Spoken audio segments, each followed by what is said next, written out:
মিঠাপুকুরের মানুষ আমাকে নির্দলীয়ভাবেই বিবেচনা করে এবং আগামী দিনে আমি বিগত দিনে যেমন মানুষের পাশে গেছি, বাড়ি পুড়ে গেলে গেছি, অসহায়দের পাশে গেছি, দুস্থদের পাশে গেছি, প্রতিবন্ধীদের পাশে গেছি এবং মাননীয় প্রধানমন্ত্রীর দপ্তর থেকে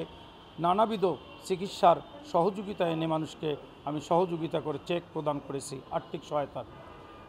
তেমনই কারণে মানুষ আমাকে ভোট দিয়ে নির্বাচিত করবে এ ব্যাপারে মানুষের মধ্যে অনেক উচ্ছ্বাস এবং আনন্দ এবং মানুষ এটা সোচ্চার মনে হয়েছে বলে আমার কাছে একটু বাধা কাজ করছে। সেটি হলো মাননীয় আমাদের বর্তমান স্বতন্ত্র এমপি মিঠাপুকুর উপজেলার বিধি বহির্ভূতভাবে উনি বিভিন্ন সম্বর্ধনা সভায় প্রার্থীদের নিয়ে যাচ্ছেন এবং তাদেরকে পরিচয় করিয়ে দিচ্ছেন, তার পক্ষে বক্তব্য রাখেন এবং তারা আবার কৌশল করে কোনো মঞ্চে উনি এক সময় উঠতেছেন ওই মঞ্চে, এনারা আবার ওই মঞ্চে ভোট চাচ্ছেন, সকলে বক্তব্য দিচ্ছেন এবং নেতাকর্মীদেরকে বিভিন্নভাবে ডেকে এবং টেলিফোনে হুমকি ধমকি করছেন, কাজ করব না, দেখব আমি এমপি আছি, এই সমস্ত কথা বলছেন। আমি আপনাদের মাধ্যমে সংশ্লিষ্ট জেলা রিটার্নিং কর্মকর্তা, নির্বাচন কমিশন এবং উপজেলা সহকারী রিটার্নিং কর্মকর্তার কাছে বিনীত অনুরোধ জানাবো, আপনারা সকলে যেন আইন মেনে এই কাজগুলি থেকে উনি বিরত থাকেন এবং আর যে কেউ এটার আমরা সকলে আইন মেনে যেন এই নির্বাচনটি মাননীয় প্রধানমন্ত্রীর নির্দেশ মোতাবেক অবাধ,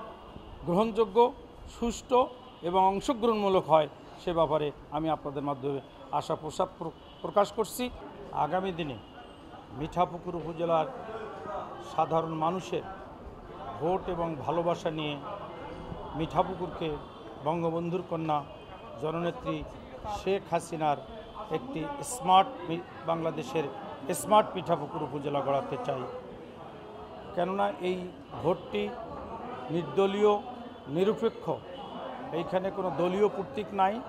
দলীয় কোনো ব্যানারে এই নির্বাচন না, শতভাগ নির্দলীয়, নিরপেক্ষ এবং অংশগ্রহণমূলক এই নির্বাচন। এই নির্বাচনে মানুষ দল মতের ঊর্ধ্বে উঠে সকল ধর্মের বর্ণের মানুষ, সকল দল মতের মানুষ আমাকে ভোট দিয়ে আগামী 21 তারিখ আমার মোটরসাইকেল প্রতীকের বিজয় নিশ্চিত করবে। সেটি হবে মিঠাপুকুরবাসীর বিজয় এবং সেটি হবে সাধারণ মানুষের বিজয়।